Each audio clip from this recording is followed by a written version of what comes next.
Hello बच्चों, आइए इस प्रश्न को पढ़ते हैं। यदि चंद्रमा के तल पर गुरुत्वीय त्वरण पृथ्वी के गुरुत्वीय त्वरण का 1/6 हो तथा चंद्रमा की त्रिज्या पृथ्वी की त्रिज्या की 1/4 हो तो चंद्रमा तथा पृथ्वी के द्रव्यमानों का अनुपात ज्ञात कीजिए। आइए इस प्रश्न की मुख्य अवधारणा की चर्चा करें। मुख्य अवधारणा मुख्य अवधारणा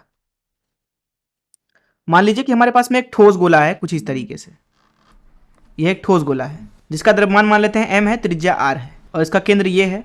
तो अगर हम इससे बाहर किसी बिंदु के लिए गुरुत्वीय त्वरण लिखना चाहें, वहां पे मान लीजिए p बिंदु है, वहां पे गुरुत्वीय त्वरण हो जाएगा g बराबर gm भागे, मान लेते हैं कि इस p बिंदु का केंद्र से दूरी r है, उस r का वर्ग। इसी तरीके से अगर आप यहाँ पे इस गोले के सतह पे गुरुत्वीय त्वरण निकालना चाहें तो यहाँ r की जगह पे त्रिज्या रख दीजिए जिसको हम g नॉट बोल देते हैं, तो ये आ जाएगा gm भागे r के वर्ग के बराबर।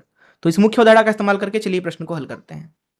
यहां पर हमारे पास में पृथ्वी और चंद्रमा है, तो मान लेते हैं ये पृथ्वी है और ये चंद्रमा है। पृथ्वी का द्रव्यमान मान लेते हैं me है, त्रिज्या re है।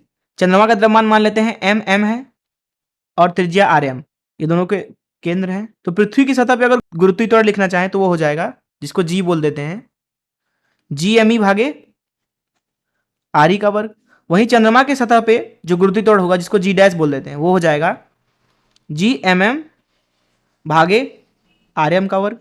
यहां पे इस प्रश्न में बोला जा रहा है कि ये है g भागे 6 के बराबर, तो यहां पे हमें मिलेगा gmm भागे rm का वर्ग बराबर gme भागे 6 re का वर्ग।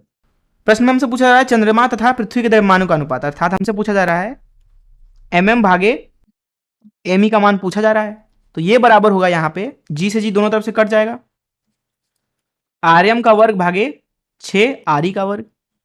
प्रश्न में बोला जा रहा है कि जो पृथ्वी की त्रिज्या है, चंद्रमा पृथ्वी की त्रिज्या का 1/4 है, अर्थात जो यहाँ पे rm है वो है re भागे 4।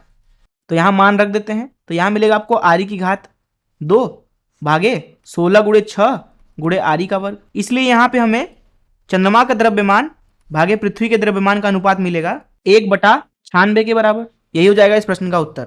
मैं आशा करता हूँ कि आपको इस प्रश्न का हल जरूर समझ आया होगा। धन्यवाद।